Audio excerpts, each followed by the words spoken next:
तो मूवी की शुरुआत में हम एक लड़की को देखते हैं जो कि ऐसी जगह पर फंसी हुई है जहां से निकल पाना संभव नहीं है। वो बेहोशी की हालत में कंक्रीट की दीवार पर पड़ी हुई थी। अब वो यहाँ पर कैसे आई ये हमें नहीं पता, लेकिन उसकी हालत को देखकर हमें पता लगता है कि उसकी कंडीशन कैसी रही होगी। उसके हाथ बुरी तरह से जख्मी थे, उसके हाथों पर लगा हुआ खून बिल्कुल सूख चुका था और साथ ही उसके सूज पर लगा हुआ खून भी सूख चुका था।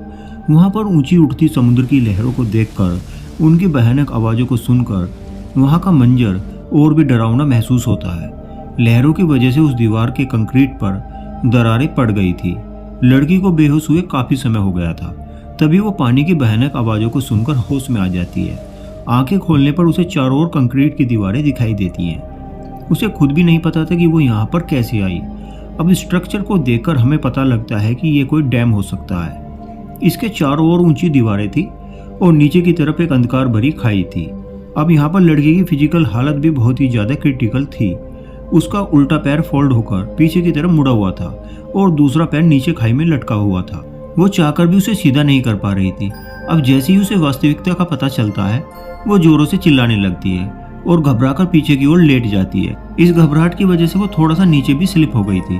तभी वो हिम्मत करते हुए खुद को संभाल लेती है, लेकिन हम ये नहीं बता सकते कि वो अब खुद को कितनी देर तक और संभाल पाती है।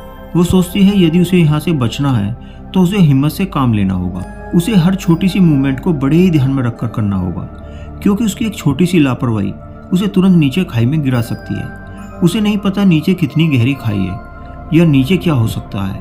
अब थोड़ा सा नीचे खिसकने की वजह से उसका मुड़ा हुआ पैर बहुत ही ज़्यादा दर्द करने लगा था। उसके पैर को मुड़े हुए काफ़ी समय हो चुका था, जिसकी वजह से भी उसे बहुत ही ज़्यादा पेन हो रहा था। वो चाहकर भी उस पैर को सीधा नहीं कर पा रही थी, क्योंकि उसके पूरे शरीर का वेट नीचे खाई की तरफ लटका हुआ था। अब हम उसके हाथों का हाल देखते हैं तो वो बहुत ही बुरी कंडीशन में थे। इससे उसकी सांसें भी बड़ी ही तेजी से चलने लगती हैं। यहाँ से निकलने के चांस बहुत ही कम है, लेकिन फिर भी वो गॉड से प्रेयर करती है कि वो यहाँ से सही सलामत बाहर निकल जाए। हमें वहाँ के चारों ओर का नज़ारा दिखाया जाता है। वहाँ पर एक हाइड्रो पावर प्लांट था। अब वो सोचती है कि अगर वो किसी तरह से ऊपर पहुँच भी पाई तो उसकी दीवारें इतनी ज़्यादा ऊंची थी कि वो कभी भी उनसे बाहर नहीं निकल पाएगी। लेकिन फिर वो सोचती है कि अभी वो दीवारें उसकी मेन परेशानी नहीं है। उसकी सबसे बड़ी परेशानी अपने आप को स्टेबल करने की है।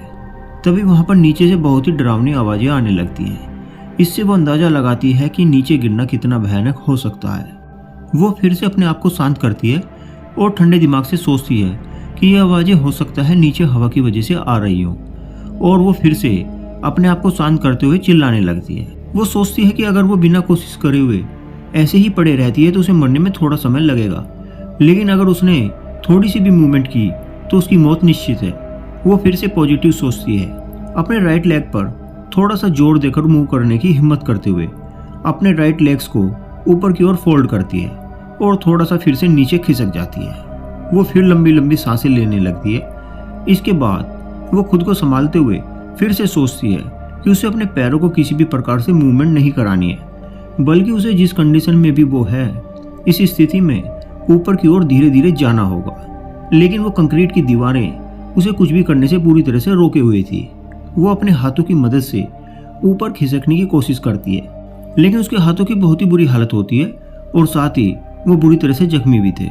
उसकी अंगुलियां आपस में चिपक गई थी। वो चिल्लाते हुए दर्द को सहन करते हुए अपने हाथों की उंगलियों को अलग करती है और फिर उन्हें अपनी जैकेट से पूंछने लगती है, ताकि वो उन्हें सुखाकर फिर से सीमेंट के सरफेस को पकड़कर ऊपर जा सके। अब उसे ऐसा करने में काफ़ी ज़्यादा दर्द होता है, लेकिन उसके पास कोई और भी ऑप्शन नहीं था। वे अपने हाथों के जख्मों पर अपने मुंह से फूंक मारती है ताकि उसे कुछ आराम मिल सके, लेकिन उसकी हर मूवमेंट में हाथों में दर्द होने लगता है। वो फिर से अपनी कोशिश करते हुए हाथों को कंक्रीट की दीवारों पर रखकर ऊपर की ओर खिसकने की कोशिश करती है। किस्मत से वो इस बार थोड़ा सा ऊपर की ओर खिसक जाती है। अब काफ़ी समय बाद पहली बार उसे ऊपर खिसकने में थोड़ी सी कामयाबी मिली थी, जिससे थोड़ा सा वो रिलैक्स महसूस करती है। वो फिर से अपनी हथेलियों को चेक करते हुए उन्हें फूंक मारकर फिर से कुछ आराम देने की कोशिश करती है।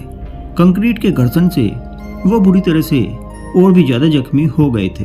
वो फिर भी अपने दोनों हाथों की हथेलियों पर फूंक मारकर अपने राइट पैर को पुश करते हुए ऊपर उठने की कोशिश करने लगती है। इसे उसे सक्सेस मिलती है, जिससे उसे थोड़ा सा दर्द में भी राहत मिलती है। अब काफी देर से वहां पर फंसे होने की वजह से उसके मन में अजीब अजीब से सवाल आने लगते हैं। उसे सामने की ओर कंक्रीट की दीवार पर 2 खून से सने हुए हाथों के निशान दिखाई देते हैं। निशानों को देखकर वो थोड़ी सी हाइपर हो जाती है, लेकिन फिर से वो अपने दिमाग को शांत करती है और फिर से अपनी दोबारा से कोशिश करती है।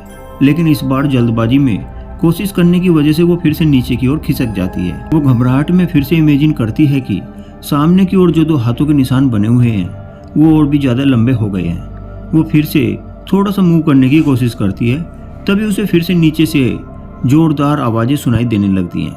वो घबराकर फिर से रुक जाती है और सामने देखती है उन 2 प्रिंट के अलावा 2 हाथों के प्रिंट और भी बन गए थे। अब वो फिर से खुद को संभालते हुए सोचती है अगर उसने कोई भी कोशिश नहीं की तो कुछ ही देर बाद वो मर जाएगी, लेकिन अगर उसने हिम्मत करते हुए खुद को संभालते हुए थोड़ी सी कोशिश की तो हो सकता है उसकी जान बच जाए। इसीलिए वो दूसरे वाले रास्ते को चुनती है और फिर से अपनी कोशिश को जारी रखने की सोचती है।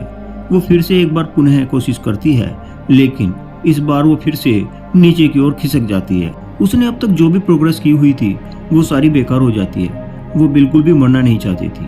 वो देखती है कि कंक्रीट की दीवारों पर खून के निशान बहुत ही ज्यादा लंबे हो गए थे। नीचे फिर से आवाजें आनी शुरू हो जाती हैं। उसकी हथेलियां ऑलमोस्ट काफी जख्मी हो चुकी थी। वो देखती है कि उसके हाथों के ऊपर बहुत ही कम स्किन बची हुई थी। तभी ऊपर से कुछ बूंदें उसके हाथों पर आकर गिरती हैं और बादल गरजने लगते हैं। साथ ही तेज बारिश भी शुरू हो जाती है। वो सोचती है कि उसे इस बारिश से कुछ राहत मिलेगी या परेशानी होगी। बारिश उसका दर्द कम करेगी या और ज्यादा बढ़ाएगी। अब इस मूवी में हमें महसूस होता है कि उस लड़की के सामने हर पल 2 कंडीशन खड़ी हुई होती हैं। एक तो वो तुरंत नीचे गिरकर मर सकती है, या दूसरा वो सर्वाइव करके अपने को कुछ देर तक बचा सकती है। लेकिन दोनों ही स्थिति में उसकी डेथ पक्की है। बारिश से उसे थोड़ी सी राहत मिलती है कि जैसे कि कंक्रीट की ये दीवारें उसका अपना घर हो। यहाँ पर शांति भी ज्यादा देर तक नहीं रहती है। नीचे से फिर से तेज आवाजें आने लगती हैं और साथ ही बारिश की वजह से उन दीवारों पर फिसलन भी बढ़ जाती है। वो फिर से थोड़ा सा नीचे स्लाइड कर जाती है। अब वो खुद को बचाने के लिए केवल अपनी आंखों को ही बंद कर सकती थी, इसीलिए उसने अपनी आंखों को जोर से बंद कर लिया। वो फिर से अपने को स्टेबल करती है और खुद को बचाने के लिए फिर से प्रयास करने की सोचती है। इस बारिश की वजह से वहाँ धीरे धीरे फिसलन भी बढ़ने लगी थी। अब उसे ख्याल आता है कि वो गले में एक चैन पहने हुए है। वो उसे निकाल कर अपने हाथों पर लपेट कर अपने आप को कुछ देर के लिए बचा सकती है। वो तुरंत उस चैन को अपने हाथों पर लपेट कर उसे कंक्रीट पर रखकर खुद को बचाने की कोशिश करती है। उसका ये आइडिया कुछ ज्यादा वर्क नहीं कर रहा था। चैन बंधे होने पर भी वो थोड़ा थोड़ा नीचे स्लिप होने लगती है। इस फिल्म में हमें ये नहीं दिखाया गया है कि लास्ट में उस लड़की के साथ क्या होता है। वो खुद को बचा पाती है या नहीं, वो सचमुच में फंसी हुई थी या कोई वो सपना देख रही थी। लेकिन हाँ, ये मूवी सिंगल पर्सन होते हुए भी हमें काफी रोमांटिक करती है। इंसान के अपने जीवन को बचाने का प्रयास और उम्मीद भरी ये कहानी हमें शुरू से लेकर आखिर तक बांधे रखती है। वो लड़की जिस स्थिति में थी, यदि उस स्थिति में कभी हम हो तो क्या होगा, ये सोचते ही हमें बहुत ही ज्यादा डर लगने लगता है। एक्चुअली ये मूवी अपने अंदर के डर से रूबरू कराती है, जैसे हम कोई बुरा सपना देख रहे हो। मुझे ये मूवी काफी पसंद आई। आपको ये मूवी कैसी लगी कमेंट करके जरूर बताना। और अगर आपको ये मूवी का एक्सप्लेनेशन अच्छा लगा हो तो प्लीज चैनल को लाइक और सब्सक्राइब जरूर करिएगा। मैं आपके लिए आगे भी ऐसी ही मूवी का एक्सप्लेनेशन लेकर आता रहूंगा। वीडियो देखने के लिए आपका बहुत बहुत धन्यवाद।